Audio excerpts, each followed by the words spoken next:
Dan untuk membahas informasi selengkapnya, kami telah terhubung dengan juru bicara TPN Ganjar Mahfud, Yusuf Lakaseng, dan peneliti Kontras Rozi Brilian. Selamat sore Pak Yusuf, Bang Rozi. Selamat sore Mas. Rozi, selamat sore. Selamat sore, saya ke Pak Yusuf terlebih dahulu. Pak Yusuf, kita tahu kasus ini sebelumnya kan menimbulkan kontroversi dan menyita perhatian publik. Kemudian ternyata penyebarnya ini ditangkap polisi, tidak main-main, tingkatnya Bareskrim. Nah, tanggapan Anda seperti apa?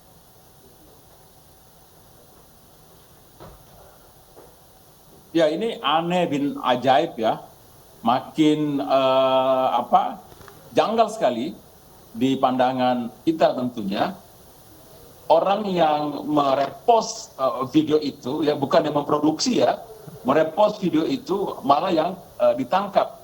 Kan mestinya penegakan hukumnya videonya yang diselidiki, kebenarannya, apakah betul itu.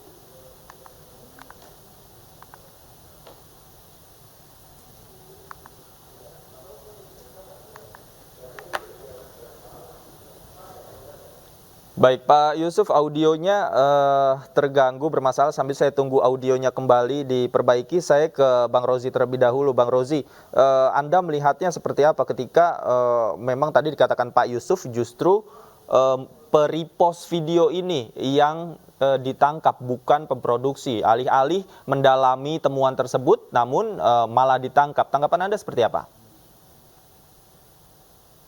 Ya, Mas David, terima kasih. Pertama, kami melihat bahwa ada langkah eksesif yang dilakukan oleh pihak kepolisian, dalam hal ini Bareskrim, dalam menangani video ini, gitu ya. Dalam menangani kasus video ini. Yang pertama, kami menilai, gitu ya, walaupun sebetulnya sudah ada penilaian dari Bawaslu terkait dengan keabsahan dari video ini, tapi yang perlu kita patut ketahui juga adalah apa alat ukur dari penilaian video tersebut. Bagaimana proses penilaian dari Bawaslu yang menyatakan bahwa ini tidak absah begitu videonya. Nah, lagi-lagi kami ingin menyatakan bahwa itu dulu yang seharusnya dibuka kepada publik soal keabsahan dari video ini. Lalu kemudian pertanyaannya adalah siapa yang menyampaikan, siapa yang ada dalam conversation tersebut, siapa yang ada dalam percakapan tersebut, jika memang itu bukan merupakan dari PJ Bupati Batubara dan Dim Kapolres dan Kajari Batubara gitu ya di Sumatera Utara. Nah, itu dulu yang kemudian seharusnya diproses, diinvestigasi secara independen, secara imparsial, agar publik juga bisa mengetahuinya. Ya. Nah, jangan soroti juga yang kedua. Jadi ada semacam proses yang diskriminatif dalam penegakan hukum. Ketika misalnya ada yang merugikan kepentingan paslon tertentu, penegakan hukumnya sangat cepat, bahkan terlanjur eksesif kalau menurut kami. Karena langsung dari misalnya Kabar Reskrim yang mana itu cakupannya di Mabes Polri gitu ya. Tapi ketika misalnya kasus-kasus lainnya gitu ya, misalnya ada potensi dugaan kecurangan yang dilakukan oleh paslon, salah satu paslon gitu ya, itu prosesnya sangat lama. Jadi kami melihat bahwa ini adalah satu wujud bentuk dari eksesifnya penegakan hukum. Di satu sisi ini juga ada proses-proses yang diskriminatif gitu. Baik, saya ke Pak Yusuf lagi. Pak Yusuf, kalau kita lihat ini kan dikenakan Undang-Undang ITE. Nah, justru ketika masyarakat dituntut untuk terbuka dan berani melaporkan atau memposting melalui media sosial tentang pelanggaran-pelanggaran pemilu yang terjadi, kalau dikenakan Undang-Undang ITE bukan tidak mungkin. Masyarakat takut untuk melaporkan dugaan pelanggaran yang terjadi. Tanggapan Anda, Pak Yusuf?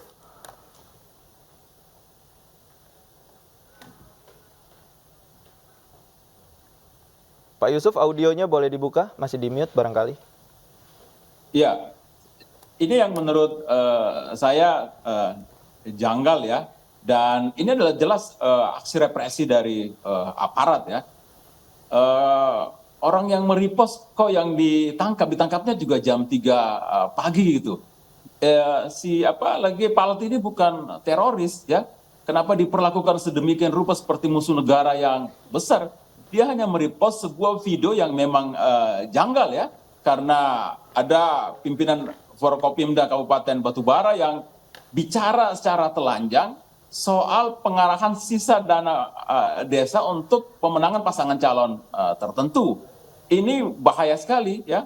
Dan mestinya itu yang ditelusuri, kebenaran video itu, apakah betul suara-suara itu adalah suara-suara Dandim di Batubara, Kapolresnya, kejaksaannya, dan pejabat bupatinya.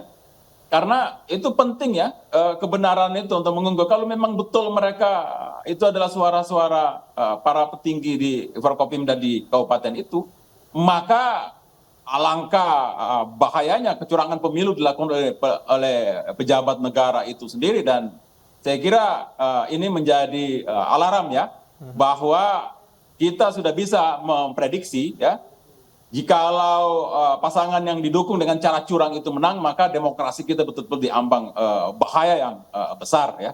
Kebebasan berdemokrasi, kebebasan berpendapat akan diberangus, dan ini memang harus dilawan. Dan menurut saya lewat forum ini saya bilang ini harus dilawan, tidak bisa dibiarkan.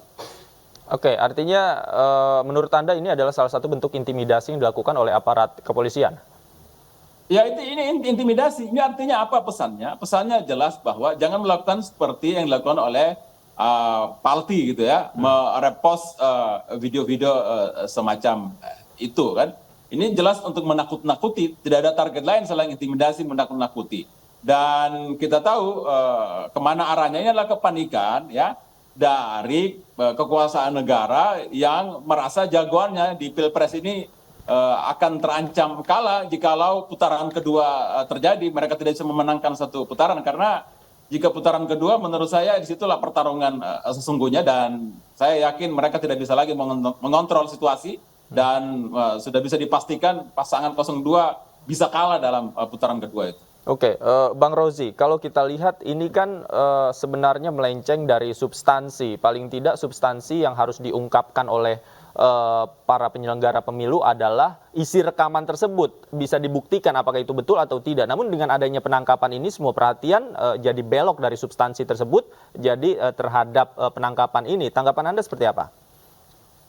Iya, itu tadi yang saya katakan sebelumnya begitu ya, bahwa memang penyelenggara ataupun pengawas pemilu memang seharusnya bisa fokus melakukan investigasi secara mendalam, independen, imparsial, transparan terhadap video tersebut begitu ya, yang diduga dilakukan oleh Forkopimda yang akhirnya menguntungkan salah satu paslon. Nah, itu yang pertama sebetulnya. Yang kedua sebetulnya saya mau pindah ke aspek yang lainnya, bahwa penggunaan undang-undang ITE ini yang baru saja sebetulnya direvisi pada beberapa minggu yang lalu gitu ya, baru diundangkan, itu juga akhirnya menimbulkan atau menciptakan satu iklim ketakutan di tengah-tengah masyarakat kita.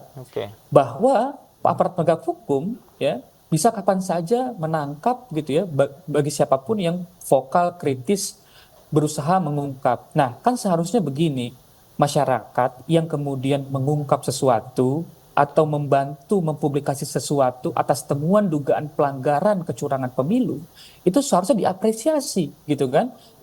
Kemudian aparat penegak hukum harusnya bisa melakukan investigasi atas temuan-temuan yang ada, bukan justru malah mengkriminalisasi gitu ya, memproses secara cepat gitu ya. Pun juga sebetulnya apa sih implikasinya jika pun taruhlah itu bohong gitu ya.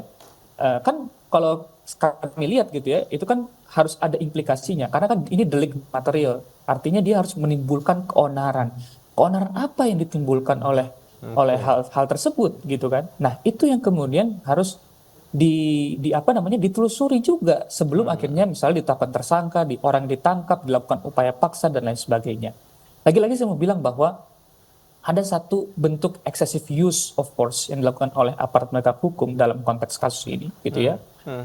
Alih-alih mencoba untuk membuka secara transparan, justru malah mengaburkan apa yang kemudian harusnya dibahas oleh masyarakat. Begitu mungkin, Mas David. Oke, Pak Yusuf, terkait dengan kasus ini langsung ditangani oleh Bareskrim, bukan lagi tingkat Polres, kemudian tingkat Polsek. Menurut Anda, apakah ini penangkapan terhadap yang bersangkutan ini diketahui secara hierarki pimpinan di dalam kepolisian, Pak Yusuf? Ya pasti ya, kalau setingkat Bareskrim maka kita bisa curigai bahwa ini by order dari tingkatan yang lebih tinggi lagi ya. Dan saya kira polisi dibawa langsung oleh presiden ya. Dan ini justru itu yang aneh ya. kok kasus repost Palti US ini sampai ditangani langsung oleh Barreskrim, penangkapannya jam 3 pagi. Jadi kejanggalan-kejanggalan ini memperlihatkan bahwa sekarang negara bekerja tidak lagi melayani secara equal semua kepentingan masyarakat, tapi sudah partisan kepada satu kontestan tertentu, dan ini yang kita tidak mau, ini yang kita khawatirkan sebelumnya ketika Gibran ya dipaksa lewat satu pelanggaran etik yang berat di MK untuk menjadi kontestan, karena sudah pasti presiden tidak mungkin ingin anaknya kalah karena banyak resiko politik yang akan ditanggung oleh dirinya ketika pasangan itu kalah. Makanya sungguh kita sayangkan ini ya. Ini adalah pelanggaran saya kira keras dan telanjang sekali soal kebebasan berpendapat, soal ruang demokrasi yang cukup untuk rakyat ekspresi. Ini mestinya tidak boleh terjadi di negara yang demokratis seperti kita. Kita kembali setback ke zaman seperti Orde Baru, dan sungguh menyedihkan ini terjadi di pemerintahan Jokowi yang dia dipilih secara demokratis oleh rakyat, dan rakyat menaruh harapan besar pada dirinya untuk membangun demokrasi yang lebih baik. Ternyata hasilnya malah sebaliknya. Oke, Bang Rozi, Anda sepakat ada kejanggalan dalam proses penangkapan yang bersangkutan, Bang Rozi? Ya, berdasarkan keterangan-keterangan saya sebelumnya gitu ya, bahwa memang ada semacam kejanggalan. Lagi-lagi karena itu tadi, ada semacam proses yang seharusnya didahului gitu ya, mencari keabsahan, kebenaran, dan itu harus dibuka kepada publik. Pun misalnya gitu ya, menurut kami itu tidak perlu ditangkap. Cukup misalnya diklarifikasi bahwa jikapun video itu salah gitu ya. Kalaupun ada temuan bahwa itu video salah, lalu pertanyaannya adalah itu video dibuat oleh siapa gitu. Lalu itu suaranya siapa gitu kan. Nah, lagi-lagi itu yang harus ditelusuri lebih lanjut. Yang kedua poin saya begini, sejak awal memang ada satu insinuasi bahwa kecurangan terjadi di mana-mana gitu ya. Ada unbalanced election kalau bahasa kami. Satu proses demokrasi tidak berjalan secara baik dan paripurna begitu ya, ketika kita melihat rangkaian kecurangan, intimidasi terhadap lawan politik salah satu paslon itu terus terjadi. Nah, penegakan hukum pun sangat diskriminatif gitu ya. Makanya misalnya hari ini belakangan ini muncul narasi-narasi pemakzulan terhadap presiden, dan itu sah-sah saja dalam satu negara demokrasi ketika misalnya melihat satu konteks demokratisasi yang tidak berjalan dengan semestinya. Salah satu syarat esensial dari berjalan negara demokrasi adalah pemilu yang berjalan secara independen, imparsial, dan disertai oleh penegakan hukum yang baik gitu ya. Dan hari-hari ini tidak berjalan dengan semestinya. Makanya balik lagi ke kasus yang tadi begitu ya. Selain kejanggalan itu tadi, coba kita bandingkan dengan kasus-kasus yang lain. Misalnya kita lihat ada Gibran bertemu dengan Kades di Ambon, kemudian juga ada ASN yang mengajak memilih di kalangan buruh. Itu sampai mana prosesnya? Kenapa tidak kemudian ditindak? Sejauh mana misalnya N itu ditindak? Apa hukumannya? Bagaimana proses investigasinya? Itu di mana gitu? Nah, akhirnya muncul satu pendapat, insinuasi bahwa memang pemilu ini betul-betul tidak fair. Makanya tadi kami menyampaikan bahwa ada unbalanced election. Gitu. Baik. Begitu, Mas David. Oke, Pak Yusuf, jika benar ini adalah diduga kuat adalah upaya intimidasi yang dilakukan oleh aparat, kita tahu di berbagai wilayah juga sudah terjadi, terkait netralitas juga diragukan begitu. Apa yang bisa dilakukan oleh masyarakat ketika muncul tekanan di sana sini, Pak Yusuf, menurut Anda? Yang saya khawatirkan ini adalah bumerang. Ingat bahwa rejim ini tidak ada apa-apanya dibanding Orde Baru ya, selama 32 tahun mengontrol kebebasan berpendapat. Akhirnya rakyat juga tidak bisa diam dan melakukan perlawanan yang signifikan ya, sehingga mereka jatuh. Dan menurut saya sih Pak Jokowi harus belajar sejarah ya, bahwa penting itu untuk jas merah itu diketahui oleh presiden kita. Ingat bahwa pemilik kedaulatan itu dalam demokrasi adalah rakyat.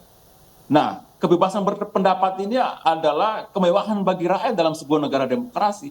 Jika ini dibungkam, maka pasti pada titik kulminasi tertentu ini akan meledak dan bisa menjatuhkan rejim siapapun yang berkuasa saat ini atau bahkan ke depannya. Jadi saya sekali lagi ini justru ya menurut saya ini seperti rejim sedang menginvestasikan satu kesalahan yang terus terjadi dan itu bisa menyulut kemarahan rakyat. Dan kita tahu sudah mulai ada keberanian para tokoh untuk bicara soal isu pemakzulan, ya. Dan tokoh-tokoh itu bukan tokoh-tokoh main-main, mereka adalah orang-orang kredibel, intelektual, terpercaya. Sudah muncul keberanian itu. Silakan saja ditangkap semua, nanti penjara itu penuh. Ketika penjara penuh, mahasiswa sudah keluar dari kampusnya, maka situasi tidak akan bisa dikontrol lagi. Jadi saya mengingatkan kepada alat negara, tentara, polisi, ya, dan alat menegakkan hukum lainnya, ingat, kalian itu bukan alat kekuasaan. Kalian itu adalah alat negara yang digunakan untuk menegakkan hukum, memberikan rasa keadilan kepada masyarakat, menjamin demokratisasi, ya. Itu ya penegasan saya. Oke, Bang Rozi, apakah cara-cara yang dilakukan oleh katakanlah oknum aparat ini efektif untuk menimbulkan ketakutan di masyarakat untuk bersuara? Kemudian apa yang harus dilakukan? Ya jelas Mas David, kalau misalnya kita bicara soal ada campur tangan ya aparat yang tidak berlaku secara netral gitu ya, itu akan tentu saja menimbulkan iklim ketakutan seperti yang saya katakan sebelumnya gitu ya. Nah, lagi-lagi kalau misalnya kita bicara ketidaknetralan ini gitu ya, ini tidak bisa dilanjutkan karena kita akan terjerembab pada jurang totalitarian atau otoritarian yang sebagaimana yang terjadi di zaman Orde Baru ketika pemilu itu dimanipulasi gitu ya. Kita sudah tahu pemenangnya dan itu lagi-lagi tercermin belakangan ini ya. Sudah terbangun satu putaran narasi-narasi bahwa 02 pasti menang gitu kan. Jadi akhirnya kita seperti kembali ke dalam pola-pola pemilu di zaman Orde Baru di mana yang jauh dari nilai-nilai demokratis gitu. Nah, lagi-lagi saya ingin juga menghimbau, kami Kontras sekarang melakukan pemantauan secara intens gitu ya, mendokumentasikan, dan kami juga berharap masyarakat juga ikut melakukan pendokumentasian terhadap setiap pelanggaran kemudian juga bentuk-bentuk ketidaknetralan di lapangan, dan itu harus dilakukan. Masyarakat juga harus melawan rasa takut itu gitu ya, karena jika bahaya sekali jika memang akhirnya ini terus diteruskan. Nah, yang kedua misalnya begini, Mas, kami juga ingin mengatakan bahwa ketika ada masyarakat yang ingin menyampaikan pesan, don't kill the messenger. Coba cari tahu secara mendalam dulu, buktikan dulu begitu ya. Dan lagi-lagi burden of proof, beban pembuktian jangan dibebankan kepada masyarakat. Kita sudah bayar pajak untuk kemudian aparat bisa bekerja gitu ya secara maksimal. Aparatlah yang memiliki kewajiban untuk menginvestigasi, melakukan penyelidikan, mencari tahu secara pasti ya kejadian tersebut, gitu, kecurangan tersebut. Jadi jangan kemudian masyarakatlah yang akhirnya dibebankan, dan apabila masyarakat tidak bisa membuktikan, lalu kemudian ditangkap, diproses secara hukum. Jadi masyarakat tidak ya, perlu takut ya menurut Anda? Jangan takut gitu ya, dan itu akhirnya akan sangat berbahaya. Dan lagi-lagi saya mau bilang, ada poster yang tersebar di mana-mana yang mengatakan bahwa politik yang gembira gitu kan. Ada juga yang menyatakan bahwa pemilu seharusnya menjadi pesta demokrasi. Baik. Tapi jika tanda-tanda ini terus muncul, kita bukan ada dalam pesta, justru ada dalam ketakutan, justru ada dalam fear. Jadi itu yang kemudian harus dilawan. Baik, Pak Itu, Yusuf, Mas. menurut Anda ini hari pencoblosan sebentar lagi. Menurut Anda apakah hal-hal seperti ini juga masih akan terjadi hingga hari pencoblosan, Pak Yusuf? Ya, ini rentetan ini akan menjadi satu peristiwa yang terus menyambung ya, karena sebenarnya adalah ujungnya adalah ketakutan pada pasangan calon tertentu yang takut kalah, dan mereka itu yang di-endorse oleh kekuasaan ya, dan kita sudah tahu siapa itu.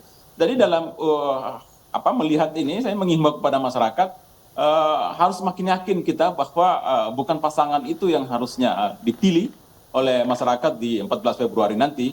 Harus masyarakat jadikan 14 Februari nanti adalah hari untuk memberi penghakiman pada mereka yang membunuh demokrasi, pada mereka yang melanggar HAM, pada mereka yang mempermainkan hukum untuk tidak diberi kesempatan memimpin negara ini, karena sudah bisa dipastikan masa depan negara kita akan sangat bahaya sekali. Bukan kemajuan yang kita dapatkan, malah kemunduran yang akan pasti terjadi pasca 14 Februari 2024. Baik. Agar tidak mundur, jangan salah pilih nanti di bilik suara ya. Kita harapkan Terakhir, kejadian. Mas Davi, Oke, boleh? silakan, singkat saja. Saya coba ingin mengatakan bahwa hari ini lembaga pengawas itu disfungsional.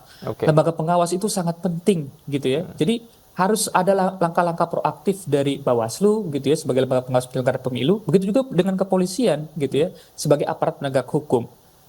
Aparat penegak hukum itu diminta untuk netral. Undang-undangnya ada, undang-undang kepolisian, undang-undang TNI itu mengatakan mereka harus netral, tidak boleh terlibat dalam politik praktis. Semuanya jelas, aturannya jelas. Maka itu yang harusnya ditegakkan. Begitu, Mas David. Terima kasih. Apalagi semuanya terangkum dalam sentra Gakumdu ya, yang diharapkan malah menindak pelanggaran-pelanggaran yang ada, namun juga ada indikasi kecurangan dan keberpihakan oleh mereka. Kita lihat nanti akan seperti apa prosesnya hingga hari pencoblosan. Terima kasih Bang Rozi, Pak Yusuf Lakasing juga terima kasih banyak sudah bergabung bersama kami di Anju Sore. Selamat sore, sehat selalu.